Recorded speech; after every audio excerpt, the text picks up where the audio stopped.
დაახლოებით 41,000 წლის წინ დედამიწის მაგნიტური ველი თავის ღერძზე გადაიხარა. ჩვენი პლანეტისთვის მაშინ ეს კატაკლიზმური აღმოჩნდა. ახლახან კი მეცნიერება იმ მომენტში წარმოქმნილი ხმა აღადგინეს.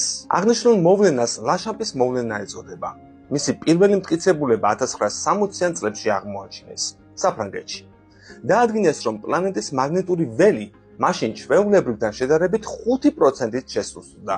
ნორმალურ მდგომარეობას იგი 1300 წლის შემდეგ დაუბრუნდა. მოვლენის გამო ატმოსფეროში კოსმოსური სხივები შეძლებდა შემოღწევას. ამასთანავე, როგორც მეცნიერებმა გვაჩვენეს, ამ პროცესს უცნაური ხმა ჰქონდა. მოდი მოვუსმინოთ ამ ხმას.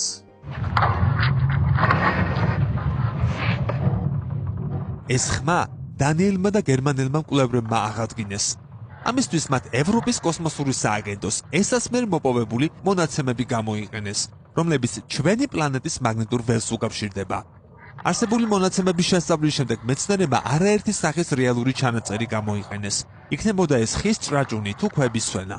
ამ ყველაფრის შერწყმით მათ უჩვეულო ხმები შექმნეს, რომელთა ანალოგიურიც პლანეტის მაგნიტური ველის გადახრისას უნდა წარმოქმნილიყო.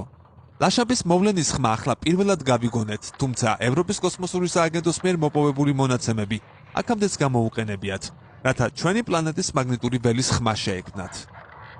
2022 წლის ოქტომბერში მეცნიერებმა წარმოადგინეს, თუ როგორ ხმებს გამოსცემს ჩვენი მაგნიტური ველი.